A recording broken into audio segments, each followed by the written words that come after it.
Pace bene, masih di mea culpa. Kemarin tanggapan atas video itu bermacam-macam. Video mana? Video yang saya beri judul "Bila Muslim dan Protestan bertanya, Katolik tidak harus menjawab dalam teori." Itu saya buat judulnya. Lalu muncul beberapa pandangan. Katanya begini, kita kan harus membela iman kita, mempertanggungjawabkan iman kita. Kita kan ditanya bermacam-macam hal, maka kita harus mempertahankan iman kita juga dengan menjawabnya. Saya pikir kita ada di ide yang sama, bahwa kita harus membela, mempertanggungjawabkan iman kita. Tapi yang berbeda ialah, kalau menurut saya tidak perlu dijawab sesuai dengan apa yang mereka inginkan. Kan begitu ya. Pernah di beberapa video sebelumnya saya coba mengajak kita untuk membahas mengapa diskusi-diskusi kita tentang agama menjadi sangat sempit dan kembali ke masa lalu. Karena kita selalu berusaha memuaskan pertanyaan orang-orang yang sebenarnya tidak akan pernah puas. Tentang mengapa Yesus itu Tuhan, mengapa Allahnya disebut tiga, mengapa Maria ini dan itu. Memang bagaimanapun toh kita perlu menjawab itu, bukan pertama-tama untuk memuaskan mereka, tetapi untuk pemahaman kita. Oke. Kemudian menurut saya cara untuk membahas agama-agama yang paling relevan saat ini adalah dengan mengaitkannya dengan problem masa kini yang semakin aktual. Baru-baru ini terjadi di Jerman, ada sebuah gereja Protestan membuat satu ibadat yang dipimpin oleh artificial intelligence. Yang berkhotbah, yang memimpin acara itu diambil dari ChatGPT, mesin. Bagaimana ini diulas secara moral? Mungkinkah ini terjadi dalam gereja Katolik di mana perayaan Ekaristi adalah sumber dan puncak dalam beribadah, dalam mempraktekkan ajaran iman dalam sakramennya?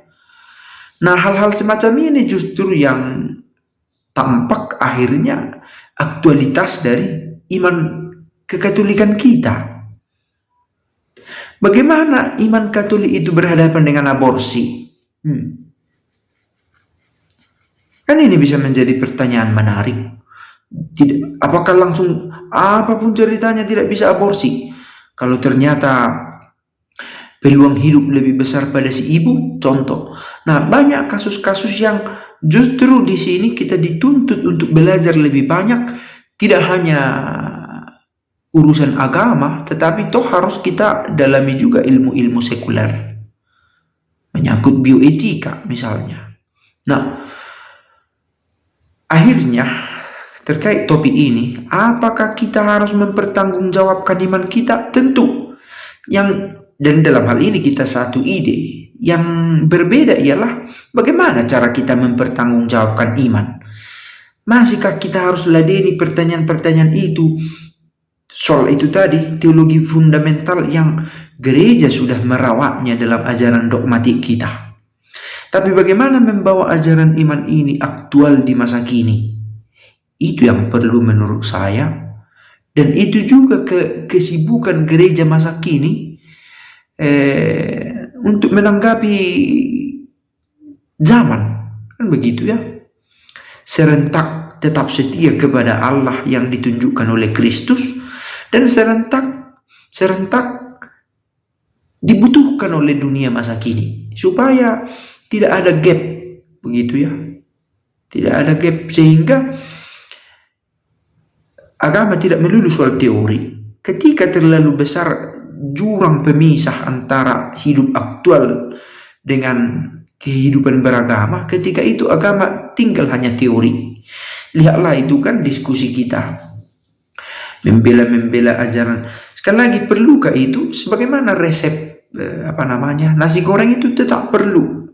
Tapi tidak semua harus mencurahkan perhatian ke sana.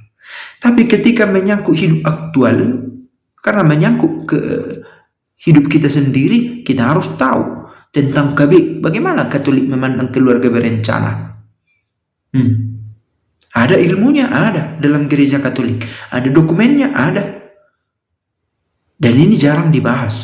Karena perhatian, waktu, energi terlalu banyak dikuras untuk membahas mengapa Tuhan kita disebut 3. Harus kita bela itu. Untuk memuaskan keinginan orang, habis perhatian kita. Padahal untuk yang aktual, untuk remaja, untuk orang muda kita, untuk orang tua yang masih muda, kita tidak beri banyak waktu. Itu tadi soal urgensi, kemendesakan, level prioritas. Kita kehilangan itu karena terlalu asik mencari kepuasan di teori-teori teologis. Artinya berteologi itu sangat perlu kontemporer di masa kini. Itu dia. Itulah tentang itu ya. Video ini saya buat di satu kota kecil namanya Kasya. Ada seorang kudus di sini terkenal namanya Santa Rita. Santa Rita da Kasya. Saya di sini setelah libur ada 1 hari untuk beri pengakuan dosa dan konselebrasi misa di Basilika. Satu pengalaman. Oke, kita jumpa di video lain. Pace bene.